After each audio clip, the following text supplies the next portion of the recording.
Eric A Manus and the Dream of the Cities in the Sky, brought to you by electricsoupforthesoul.com. Be sure to visit us at electricsoupforthesoul.com. The Possessed City. Manus mooned the moon as he rose, only then to fall in the atmosphere of the next island city that cycles him in its gravitational pull. Manus was decked out with feathers in his hair, his clothes, all parts covered that he could reach, plus with his hands he clutched fistfuls. He assumed bird-like features as he slowly sunk through the clouds that obscured his view of the crowds, streets, and constructions that lay below on this dark night. Manus fluttered down. Looking down was like being on top of a video game, like Frogger on Atari, where the game played below you, with cars and logs to hop, or Miss Pac-Man, where an inky black background lay behind a shiny flat maze with ghosts chasing the Pac-Man, a yellow mouse swallowing whole-colored ghosts. Something like this was what Manus glanced at as he fell.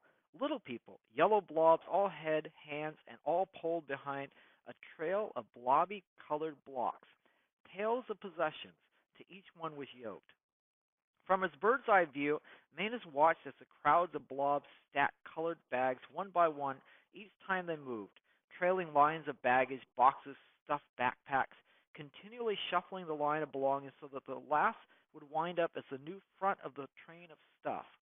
These little blobs, one step each time, moved the segmented lines like a train pulled apart, then again rearranged. These people crept just as far as their stuff allowed, while always guarding their chains. Even more bizarre, Eric saw that whenever there was a chance, those nearest blobs would try to grab bags which they'd then add to their own collection of baggage, so that each little person had to be on the lookout constantly just to prevent such obvious thefts. The ones who by theft added bags were often quickly made the victims as a nearby person would jump in to take possession of the other stuff. 'Twas a game none could ever win. Though he could see this from up above, down below they didn't know. They just kept moving their lines, only then to find their efforts foiled by crimes of lust. Thus, when a feather broke loose from Manus' pant leg and floated just up out of the blob's reach, the yellows all seemed to grow crazed in their attempts to jump to get it, while still maintaining their grip on the bags for which they cared. This led to frenzied raids on the stuff each kept as, in turn, they leapt in the air.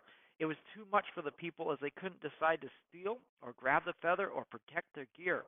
And Manus feared they'd all be killed by the pressure to take and protect and move and line up and collect. So he flapped his wings, puffed up his body, and away he flew, still contorted. As he flew up high, Manus read in Thomas' verses where Jesus said, "The kingdom is like a woman who hiked and carried a jar filled with pellets. She didn't know the jar had a hole. Only after she had made it home did she discover the flaw in her jar. Her meal had seeped out on the road." Having surveyed this strange city, Manus now understood clearly how having things means to be had. It seems, he thought, ownership makes you needy.